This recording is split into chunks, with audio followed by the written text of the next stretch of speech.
আসসালামু আলাইকুম। আশা করছি সবাই ভালো আছো। আজকের এই ভিডিওতে আমরা কনিক চ্যাপ্টার থেকে ময়মনসিংহ বোর্ড 2023-এ আসা একটা সিকিউ সলভ করব। তো আমাদের দুইটা দৃশ্যকল্প দেয়া আছে। ক নম্বরে বলতেছে x² divided by 5 minus y² divided by 3 সমান সমান 1 অধিবৃত্তটার অসীম তটের সমীকরণ নির্ণয় করো। তো এই অধিবৃত্তটার আমাদের অসীম তটের সমীকরণ নির্ণয় করতে হবে। তো অসীম তটের সমীকরণ আমাদের হবে, আমরা 1 এর জায়গায় 0 বসাই দিব। তো আমাদের x² ডিভাইডেড বাই 5 মাইনাস হচ্ছে আমাদের y² ডিভাইডেড বাই 3 সমান সমান 0। তো এখান থেকে আমরা y²টাকে ওদিক নিয়ে গেলে আমাদের যদি এইভাবে লিখি y² ডিভাইডেড বাই 3 সমান সমান আমাদের x² ডিভাইডেড বাই 5। তো এখন আমাদের y² সমান সমান হচ্ছে আমাদের 3/5 x²। তো এখন আমরা যদি বর্গমূল করি তাহলে y সমান সমান হচ্ছে আমাদের প্লাস মাইনাস √3/5 x। আমাদের এইটা হচ্ছে অসীম তট দুইটার ইকুয়েশন, এটা হচ্ছে আমাদের অ্যান্সার। তারপরে খ নম্বর প্রশ্নে আমাদেরকে বলতেছে দৃশ্যকল্প 1-এর কনিকটার প্রমাণ আকারে প্রকাশ করে উপকেন্দ্রিক লম্বের দৈর্ঘ্য নিয়ামক রেখার সমীকরণ নির্ণয় করো। তো দৃশ্যকল্প 1-এ আমাদের দেয়া আছে। তো দৃশ্যকল্প 1-এর কনিকটা হচ্ছে আমাদের এটাকে আমাদের এখন প্রমাণ আকারে প্রকাশ করতে হবে। তো প্রমাণ আকারে প্রকাশ করার জন্য আমরা এক্সগুলোকে আলাদা করব। তো আমাদের 4 যদি কমন নেই তাহলে এখানে x² হইতেছে, আর আমাদের এটা গেল, তাহলে আমাদের এখানে হচ্ছে -4x হইতেছে। 4×4 16, আমাদের -16x আমাদের এখানে ঠিক থাকতেছে।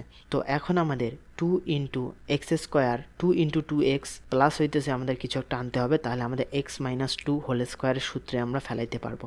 তো এখানে যদি আমরা প্লাস যদি আমরা 2² করি, এই যে x² - 2 ইন্টু x ইন্টু হচ্ছে আমাদের 2 প্লাস হইতেছে 2² তার মানে হচ্ছে x - 2 আমাদের হোল স্কোয়ার। তো এখন আমরা এক্সট্রা করে আনছি হচ্ছে আমাদের এখানে 4 আর এখানে 4, মানে হচ্ছে আমাদের +16 আমরা এক্সট্রা করে আনছি। তো আমাদের -16 আমরা এভাবে বসাই দিব। তো অনুরূপভাবে y² ক্ষেত্রে আমাদের -9 যদি আমরা কমন নেই তাহলে আমরা y²টা এভাবে লিখতে পারলাম।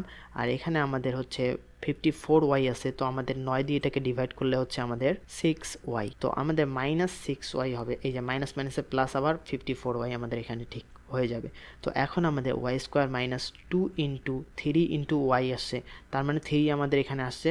তো এখন আমাদের যদি আমরা 3² যদি আনি তাহলে y - 3 হোল স্কোয়ার আমাদের হইতেছে। তো আমরা এক্সট্রা করে আনছি এখানে 9, আর এখানে 9 আমাদের গুণ করলে হচ্ছে আমাদের -81। তো আমরা -81 আনছি, তো আমরা +81 করে দিব। আমাদের এটা গেল, তো এখন আমাদের -101 এটা আছে, আমরা এটা এখানে বসাই দিব সমান সমান আমাদের 0। তো এখান থেকে আমাদের হইতেছে 4 ইন্টু হচ্ছে x - 2 হোল স্কোয়ার, আর আমাদের মাইনাস হইতেছে 9 ইন্টু y - 3 হোল স্কোয়ার, আর আমাদেরকে -16 +81 -101 এগুলো এটাকে ক্যালকুলেশন করলে আমাদের হইতেছে -36। তো -36টা ওদিকে গেলে হচ্ছে আমাদের +36 হয়ে যাবে। তো এখন আমরা 36 দিয়ে যদি ডিভাইড করে দিই তাহলে আমাদের x - 2 হোল স্কোয়ার, আর এটাকে আমাদের এই 36 এখানে নিচে আসলে আমাদের এখানে 9 হয়ে যাচ্ছে, মাইনাস হয়ে যাচ্ছে আমাদের y - 3 হোল স্কোয়ার সমান সমান আমাদের এখানে 4 হয়ে যাচ্ছে, সমান সমান আমাদের 1 হচ্ছে। তো এখন আমরা এটা একটা অধিবৃত্তের ইকুয়েশন পাইলাম। তো এই অধিবৃত্তের আমাদেরকে উপকেন্দ্রিক লম্বের দৈর্ঘ্য আর নিয়ামক রেখার সমীকরণ আমাদের বের করতে হবে। তো এটাকে যদি আমরা আদর্শ ফরম্যাট x² ডিভাইডেড বাই হচ্ছে a² মাইনাস হচ্ছে আমাদের y² ডিভাইডেড বাই b² এর সাথে তুলনা করি, তাহলে আমরা পেয়ে যাচ্ছি হচ্ছে আমাদের a সমান সমান আমাদের হইতেছে a² সমান সমান 9, তার মানে a সমান সমান আমাদের 3 হয়ে যাবে। b² সমান সমান 4, তাহলে b সমান সমান আমাদের এখানে 2 হয়ে যাবে।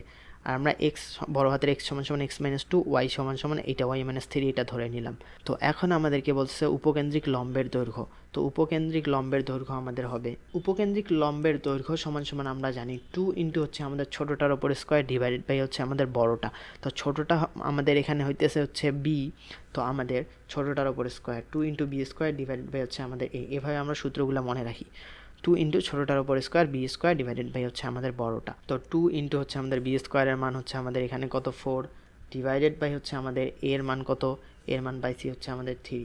তো আমাদের এখান থেকে হচ্ছে 8/3। তো আমাদের উপকেন্দ্রিক লম্বের দৈর্ঘ্য আমরা 8/3 পাইলাম। তো এখন আমাদের এই অধিবৃত্তের নিয়ামক রেখার সমীকরণটা আমাদেরকে বের করতে হবে। তো নিয়ামক রেখার সমীকরণটা আমাদের হবে হচ্ছে, যেহেতু আমাদের অধিবৃত্তটা হচ্ছে আমাদের আর অক্ষটা হচ্ছে x অক্ষ বরাবর, তাহলে হচ্ছে আমাদের x সমান সমান আমাদের হবে হচ্ছে plus minus a divided by হচ্ছে আমাদের ই। অধিবৃত্তের আর অক্ষ যদি আমাদের x অক্ষ হয়, আমাদের x সমান সমান plus minus a divided by e, এটা হচ্ছে আমাদের নিয়ামক রেখা হয়। তো এখন আমরা এক্স এর মানটা এখানে বসাই দিব আর এ এর মানটা বসাই দিব, ই এর মানটা বসাই দিব। তার আগে আমরা ইর মানটা তো বের করি নেই, আমরা ইর মানটা বের করতেছি। ই সমান সমান হবে হচ্ছে আমাদের অধিবৃত্তের ক্ষেত্রে 1 প্লাস, উপবৃত্তের ক্ষেত্রে মাইনাস হয়, আর অধিবৃত্তের ক্ষেত্রে 1 প্লাস ছোটোটার উপর স্কোয়ার ডিভাইডেড বাই হচ্ছে আমাদের বড়টার উপর স্কোয়ার। তো ছোটোটা হচ্ছে আমাদের এখানে বি স্কোয়ার ডিভাইডেড বাই হচ্ছে আমাদের বড়টার উপর স্কোয়ার হচ্ছে এ স্কোয়ার। তো এখান থেকে আমাদের হইতেছে 1 প্লাস হচ্ছে বি স্কোয়ারের মান হচ্ছে আমাদের 4 আর এ স্কোয়ারের মান হচ্ছে আমাদের 9। তো এখান থেকে আমাদের হচ্ছে নিচে 9কে রুট করলে আমাদের হচ্ছে 3 আর এখানে 9 আর আমাদের এখানে 4 হচ্ছে আমাদের 13। তো এটা হচ্ছে আমাদের উৎকেন্দ্রিকতা ই এর মান। তো এখন আমরা ইর মানটা আর এর মানটা এখানে বসাই দিব, আর এক্স এর মানটা আমাদের হচ্ছে এক্স মাইনাস 2 সমান সমান প্লাস মাইনাস এ কত পাইছি আমরা 3 ডিভাইডেড বাই ই এর মানটা কত √13 ডিভাইডেড বাই হচ্ছে আমাদের 3 সমান সমান আমরা লিখতে পারি হচ্ছে আমাদের এক্স মাইনাসটা যদি ওদিকে নিয়ে যাই তাহলে -2টাকে ওদিকে নিয়ে গেলে হচ্ছে 2 প্লাস মাইনাস আমাদের 3টা উপরে যাবে 9 ডিভাইডেড বাই হচ্ছে আমাদের 13। এটা হচ্ছে আমাদের নিয়ামক রেখার ইকুয়েশন, নিয়ামক রেখা দুইটা, এই দুইটার ইকুয়েশন হচ্ছে আমাদের এইটা। তারপরে গ নম্বর প্রশ্নে আমাদেরকে বলতেছে দৃশ্যকল্প 2 এর পরাবৃত্তটার সমীকরণ নির্ণয় করো। তো আমরা যদি এই ফিগারটা যদি এখানে আঁকাই তাহলে হচ্ছে আমাদের, তো এখন আমাদের দৃশ্যকল্প 2 এর পরাবৃত্তের ক্ষেত্রে আমরা জানি এস যদি আমাদের উপকেন্দ্র হয়, এখানে এই পরাবৃত্তটার এস যদি উপকেন্দ্র হয়, আমাদের পি একটা বিন্দু যদি আমরা এখান থেকে নেই, এই এস পি বিন্দু থেকে এমজেড আমাদের নিয়ামক রেখার ওপর লম্ব যদি টানি এভাবে, এই যে আমাদের পি বিন্দু আর হচ্ছে আমাদের এই যে এসপি সমান সমান আমাদের পিএম, এসপি সমান সমান পিএম হয় হচ্ছে আমাদের পরাবৃত্তের ক্ষেত্রে। তো আমাদের এখানে এস বিন্দুটার স্থানাঙ্ক বের করতে হবে, আর ই সমান সমান তো আমাদের 1 হয়, এটা তো জানি পরাবৃত্তের ক্ষেত্রে, আর পি একটা যে কোনো একটা বিন্দু, আর এম জেড তো আমাদের ওয়াই সমান সমান 4 দেয়াই আছে। তো আমাদের কাজ হচ্ছে আমাদের এস বিন্দুর স্থানাঙ্কটা নির্ণয় করা। তো এস বিন্দুটার স্থানাঙ্ক নির্ণয় করার জন্য আমাদেরকে যে কাজটা করতে হবে সেটা হচ্ছে আমাদের ওয়াই সমান সমান 4 হচ্ছে আমাদের নিয়ামক রেখা। তো নিয়ামক রেখার ওপর লম্ব রেখা হচ্ছে আমাদের অক্ষরেখা হবে। তো অক্ষরেখার ইকুয়েশনটা এক্স ইকুয়াল টু হচ্ছে সামথিং হবে হচ্ছে আমাদের এক্স ইকুয়াল টু কে, এটা ধরলাম হচ্ছে আমাদের অক্ষরেখা, কারণ আমাদের হচ্ছে এই ওয়াই ইকুয়াল টু 4 এটার আমাদের এই যে লম্ব রেখা যদি আমাদের নিয়ামক রেখা যদি আমাদের এইটা হয়, তাহলে আমাদের নিয়ামক রেখার উপর লম্ব, তাহলে এক্স ইকুয়াল টু সামথিং আমাদের এইটাই হবে হচ্ছে আমাদের অক্ষরেখার ইকুয়েশন। তো এখন এই অক্ষরেখাটা আমাদের এই যে দেখো আমাদের এ হইতেছে আমাদের শীর্ষ পরাবৃত্তের, তো অক্ষরেখাটা কি শীর্ষ দিয়ে যাবে না? তো আমাদের এইটা হচ্ছে আমাদের 1,3 বিন্দুগামী। তো এখান থেকে আমরা যদি এখন 1,3 বসাই দিই, কে ইকুয়াল টু আমাদের হবে হচ্ছে 1। তো আমাদের এক্স সমান সমান 1 হইতেছে অক্ষরেখা। তো আমরা অক্ষরেখাটা পাইলাম, তো অক্ষরেখা পাইছি আর নিয়ামক রেখা পাইছি। তো অক্ষরেখা আর নিয়ামক রেখার আমাদের ছেদবিন্দু তাইলে কত হবে? তো এক্স এর মানটা তো আমরা পেয়ে গেছি 1, আর আমাদের ওয়াই সমান সমান 4, তার মানে হচ্ছে জেড বিন্দুর স্থানাঙ্কটা আমাদের হবে হচ্ছে 1, হচ্ছে আমাদের 4। এইটা হবে হচ্ছে আমাদের জেড বিন্দুর স্থানাঙ্ক। তো আমরা এখন জেড বিন্দুর স্থানাঙ্কটা পেয়ে গেলাম, আমাদেরকে এখন এস বিন্দুর স্থানাঙ্ক নির্ণয় করতে হবে। তো এস বিন্দুর স্থানাঙ্কটা হচ্ছে আমাদের এই যে জেড আর এস বিন্দুর মধ্যবিন্দু হচ্ছে আমাদের এ। তো এস বিন্দুটাকে যদি আমরা আলফা কমা বিটা ধরে নেই, তাহলে আমরা এই যে আলফা প্লাস 1 ডিভাইডেড বাই 2 সমান সমান আমাদের এই মধ্যবিন্দুর ভুজটা হচ্ছে আমাদের 1। তো এখান থেকে আমাদের আলফা এর মানটা আমরা পেয়ে যাব 2 দিয়ে ওদিকে গুণ করলে 2 আর 1 মাইনাস করলে আমাদের 1 হয়ে যাচ্ছে।